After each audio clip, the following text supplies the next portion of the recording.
Hola, somos Verdad al Mic. Esta es nuestra tercera temporada. Discípulos contra cristianos. ¿Y vos? ¿De qué lado estás?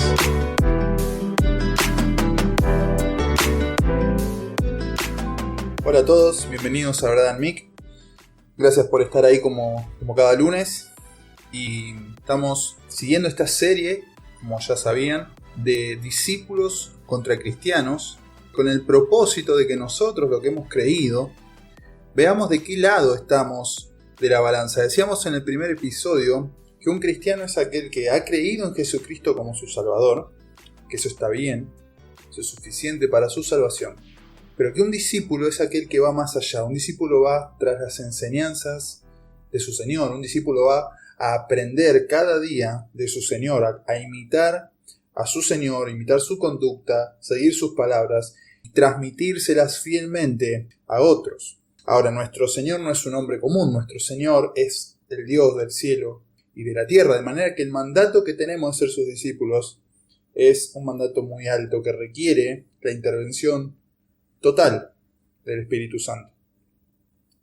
¿Con qué propósito traíamos esta serie entonces? Para que nosotros podamos ver, todos nosotros los creyentes, podamos ver si somos solamente cristianos, aquellos que van los domingos, o si realmente hemos asumido el hecho de que somos discípulos de Jesús, que hemos sido llamados para ser discípulos. El propósito de esta serie es que podamos reflexionar en qué lado de la balanza estamos. Porque esto es muy importante para el tiempo que viene. ¿Vas a ser solamente un cristiano o vas a ser un discípulo del Señor Jesucristo? Mencionábamos en el primer episodio que la Biblia no hace una distinción entre los grupos de cristianos y los grupos de discípulos. La Biblia no hace esa distinción. Es decir, si sos un cristiano, sos un discípulo. Si sos un discípulo, sos un cristiano. Pero al leer la primera parte de nuestro artículo, veíamos que hay personas que pueden ser cristianos, simplemente cristianos, es decir, Jesús es su Salvador, pero que no tienen a Jesús como su Maestro, no tienen a Jesús como su Señor. Y nosotros no fuimos llamados solamente a creer en Jesús como un Salvador, fuimos llamados a ser sus discípulos. Mateo 28 nos decía que toda potestad le fue dada a nuestro Señor en los cielos y en la tierra, y dice, por tanto, id y hacer discípulos. El mandato no es ir a ser cristianos, el mandato no es ir a convertir a las personas, el mandato es ir a ser discípulos. El mandato para nosotros, hermano, hermana, es que seamos discípulos de Jesús.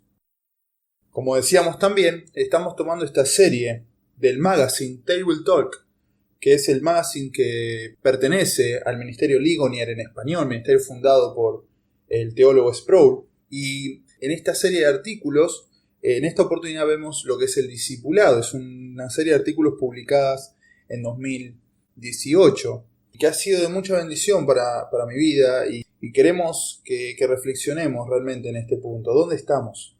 ¿Dónde estamos? Entonces estamos citando y reflexionando sobre esta serie de artículos, citando a sus autores, citando fragmentos de este artículo para posteriormente reflexionar sobre ellos. Y en este episodio vamos a estar reflexionando sobre un artículo llamado Los medios ordinarios del discípulo. ¿Cuáles son esos medios que Dios nos dio para, estando en este mundo, nosotros llevar adelante nuestro llamado de discípulos de Jesús?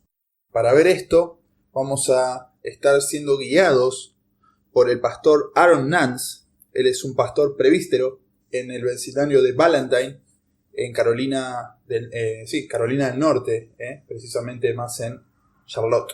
Vamos a estar leyendo el capítulo 2, versículo 42 del libro de los Hechos. Y a partir de este versículo vamos a desarrollar todo nuestro episodio del día de hoy. Así que, bien, allá vamos. Hechos 2:42 dice, y se dedicaban continuamente a las enseñanzas de los apóstoles, a la comunión, al partimiento del pan y a la oración. Acá hay una palabra que es la clave, ¿no es cierto? Y es se dedicaban. continuamente. Estaban dedicados ¿a qué? A las enseñanzas de los apóstoles, a la comunión, al partimiento del pan y a la oración. Cuando alguien se dedica a algo, necesariamente necesita pasión por eso que se quiere dedicar. Necesariamente es su prioridad. Cuando alguien se dedica realmente a algo, es porque es de su máximo interés, es de su máxima expectativa, se quiere dedicar a eso. Y esto es lo que hacían estos primeros discípulos del Señor, ¿sí? Se dedicaban. Y por supuesto que no se dedicaban una vez a la semana. No, esto era algo continuo, constante. Esto era de cada día. Entonces el pastor Aaron Nance nos divide este texto en estos 4 puntos: la enseñanza de los apóstoles, la comunión, el partimiento del pan y la oración. Como primer punto, entonces, vamos a ver las enseñanzas de los apóstoles. Eso es lo primero que ellos se dedicaban, ¿sí? Se reunían y juntos escuchaban las enseñanzas de los apóstoles. ¿Cuáles eran las enseñanzas de los apóstoles? Bueno, básicamente las enseñanzas de Jesús. Las palabras que el Señor Jesús les había dado para que ellos den. Las enseñanzas que el Espíritu de Dios les recordaba día tras día, es la que ellos impartían. Pero también ellos enseñaban la palabra de Dios, las escrituras. ¿Qué escrituras? Mateo, Marcos, Lucas, Juan, no, porque esos evangelios no estaban escritos aún. Las cartas de Pablo, no, porque tampoco estaban escritas aún. Así que lo más cercano que tenían eran en el Antiguo Testamento. Era la ley, era Moisés, eran los salmos. Y cómo todo esto y conjunto nos apuntaba, nos preparaba y finalmente nos presentaba a Jesucristo. El apóstol Pablo le dice a los Gálatas que la ley fue nuestro ayo, nuestro mayordomo para llevarnos a Dios, para llevarnos a Jesús. Jesús mismo a sus discípulos que caminaban a Emaús, cuando se les presenta y finalmente en esa cena se revela a ellos, abre los ojos de ellos. Él les dice: incrédulos, tardos de corazón para creer todo lo que los profetas han anunciado. Y dice que desde Moisés y pasando por los salmos y todos los profetas les enseñaban acerca de lo que él decía. Así que la Biblia entera, desde el Génesis hasta el comienzo de los evangelios y el final, toda la Biblia nos habla de Jesucristo. Y esto es lo que los apóstoles enseñaban. Al momento de abrir las escrituras, todos juntos estaban allí para escuchar la palabra de Dios.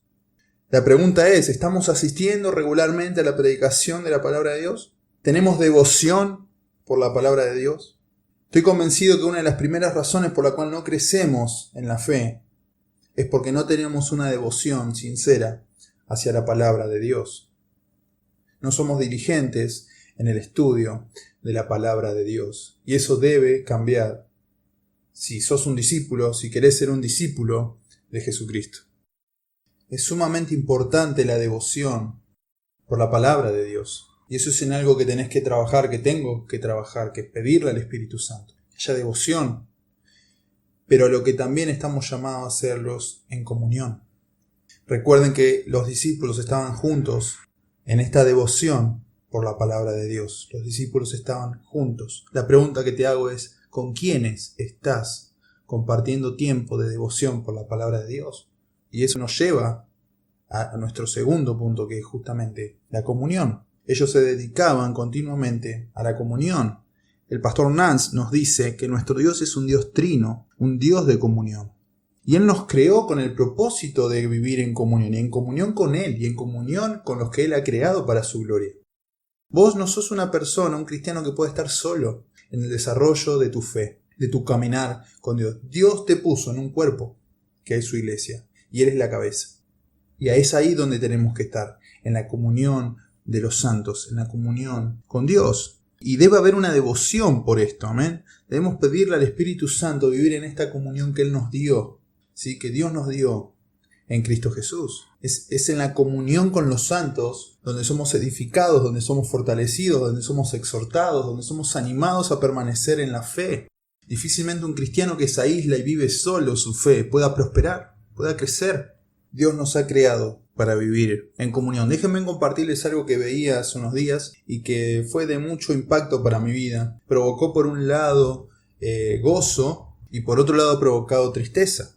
Ya van a saber por qué.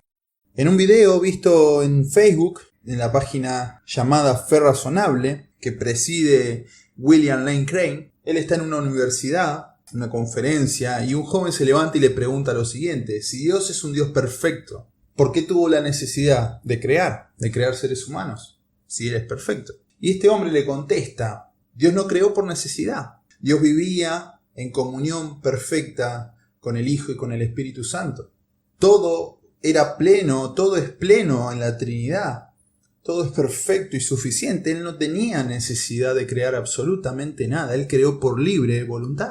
No tuvo ninguna contingencia para crear. Él lo hizo libre y voluntariamente para que su creación goce de tener comunión con el Dios que los creó. Hermanos, eso es maravilloso. ¿Y gozo por qué? Gozo porque, bueno, obviamente, ¿cómo no va a despertar gozo que este Dios eterno, soberano, nos haya amado, nos haya creado para su gloria y para disfrutar de Él, para tener comunión con Él y Él con nosotros? Pero cuánta tristeza, hermano, no poder darle a Dios ese tiempo, mucho más tiempo para disfrutar de esa comunión. No en lo individual solamente, sino con todos mis hermanos. Disfrutar de la comunión a la que Dios nos ha llamado, hermano. ¿Cuánto tiempo distraídos en cosas que no tienen ningún provecho? Nosotros debemos aceptar, hermanos, que no somos autosuficientes, que no somos perfectos. El Señor nos dio la comunión para fortalecernos, para animarnos, para crecer en fe, en esperanza, en amor. Y lo que te pregunto y me pregunto es: ¿cómo está tu vida de comunión? ¿Con quiénes te estás comunicando? ¿Quiénes son los que te edifican? Los discípulos de Jesús están en comunión y se dedican, tienen devoción por la comunión. Este es un punto, este es un medio que Dios nos da para ser sus discípulos, para crecer como discípulos de Él. La comunión. Primero, la palabra. Luego, la comunión. Quizá la razón por la cual la iglesia no crece, en número hablo, aunque no es eso, sabemos que no es importante, eso no habla bien de una iglesia, ¿no? Sus miembros, la cantidad de sus miembros no habla bien. No quiere decir que sea una buena iglesia. Pero quizás la falta de crecimiento de la iglesia tiene que ver con que vos y yo no demostramos una devoción por la comunión. Porque nos vale lo mismo estar en la iglesia, no reunirnos con nuestros hermanos para adorar a Dios. Nos vale lo mismo. Y si el mundo ve eso de nosotros, ¿cómo podés pretender que ellos amen la iglesia? Que ellos vengan a escuchar la palabra de Dios si vos y yo no tenemos ningún tipo de interés por eso. O nuestro interés es menor. Hermano, tenemos que pensar y reflexionar cómo está nuestra vida de discípulos de Cristo. Nuestro tercer punto, entonces, es la dedicación de estos hermanos, de estos discípulos, por el partimiento del pan. Y es inevitable leer el partimiento del pan y no pensar en la cena del Señor, no pensar en aquel momento en el aposento alto donde Jesús partió el pan y tomen, coman, esto es mi cuerpo que se entrega por ustedes. Así que lo que nos está diciendo este texto es que los discípulos se dedicaban continuamente a observar la cena del Señor. Aquel evento que nos comunica cosas hermosas que vamos a leer que el pastor Aaron Nance nos comenta, ¿sí?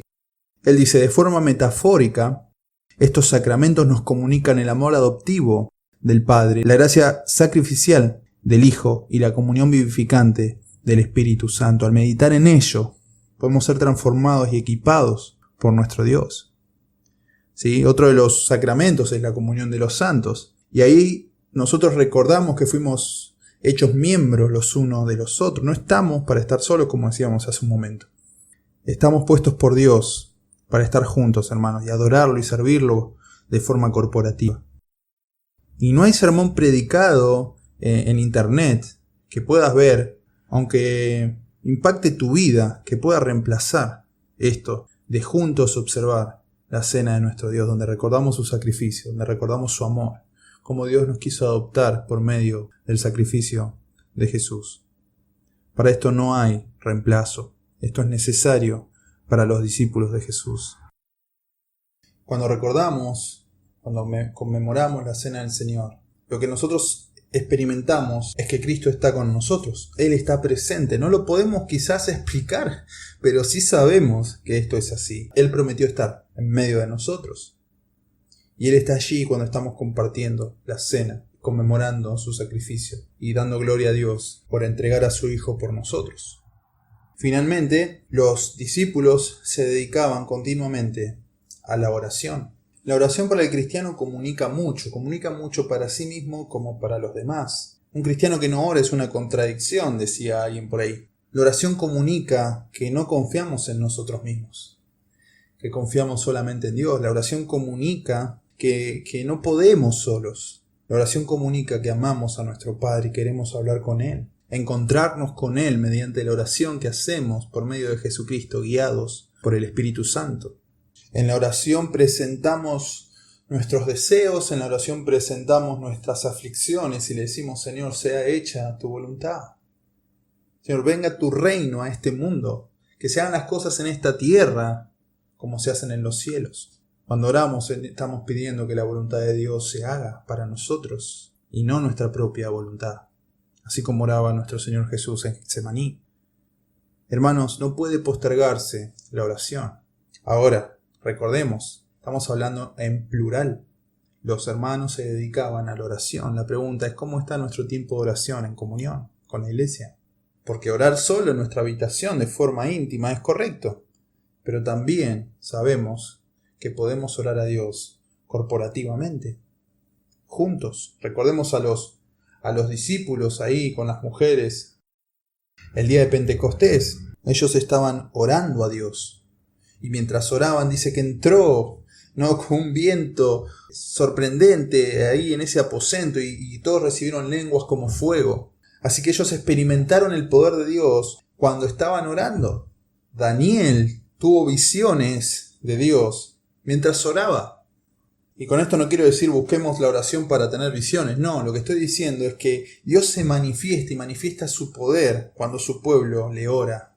La oración es el segundo paso en la vida del cristiano. La oración es lo que nos lleva delante de la presencia de Dios. No puede haber excusas para la no oración. Debes hacerte el tiempo. Como iglesia debemos hacernos el tiempo para juntos en comunión orar, clamar y adorar a nuestro Dios.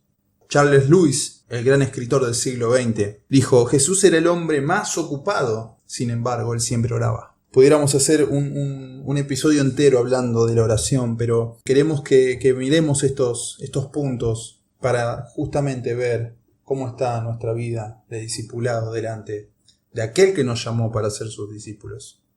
Finalmente, el pastor Aaron Nance nos dice lo siguiente: cuando oramos, el nombre de Dios es glorificado. Cuando su pueblo lo invoca, Dios es glorificado. Los enemigos de Dios son derrotados. La iglesia es edificada. Y nos cita 2 de Crónicas 20:22, Salmos 8:2, Colosenses 3:16, que para no extendernos en el tiempo, quiero que lo lean y reflexionen al respecto. Pero lo que básicamente van a ver ahí es cómo Dios viene y visita a su pueblo cuando su pueblo le ora. Cuán importante es la oración en el sentido de adoración a Dios. Y cómo somos edificados unos a otros al cantar salmos, himnos y cánticos espirituales. Todos obviamente citados de la Biblia. Charles Spurgeon dijo: nadie puede hacerme un favor más grande en este mundo que orar por mí. Miren la importancia de la oración para este hombre. Él también dijo: jóvenes, ustedes necesitan orar, porque sus pasiones son fuertes y su sabiduría es poca. Y el puritano John Owen nos dice: o la oración mata el pecado, o el pecado mata la oración. Posiblemente nuestros actos más pecaminosos tienen que ver con haber descuidado la oración, la comunión por medio de la oración, corporativa e individual. Porque la no oración dice: yo puedo solo. No orar a Dios comunica que vos crees que sos suficiente, que sabés mucho más que Dios. Hermanos, y estamos en un mundo, estamos en una guerra que no podemos batallar solos. Espero que esto sea de ánimo, espero que esto sea de reflexión para nosotros y utilicemos los medios que Dios nos dio para que crezcamos como sus discípulos. Recordemos, dedicarnos continuamente a la palabra, a la comunión, al partimiento del pan y a la oración. Estos son los medios ordinarios con los que contamos para crecer como discípulos de Cristo y que otros crezcan también. Hasta aquí el episodio de hoy. Muchas gracias por escuchar Verdad al Mic. Será hasta la próxima semana, si Dios quiere. Si te gusta este episodio, compartilo. Seguinos en nuestras redes si así te place. Y dejemos que la verdad de Dios siga corriendo por todo nuestro alrededor. Esto fue todo por hoy. Muchas gracias por escucharnos. Esto fue Verdad al Mic. Si te gustó, compartilo con otros y no te pierdas nuestro próximo episodio.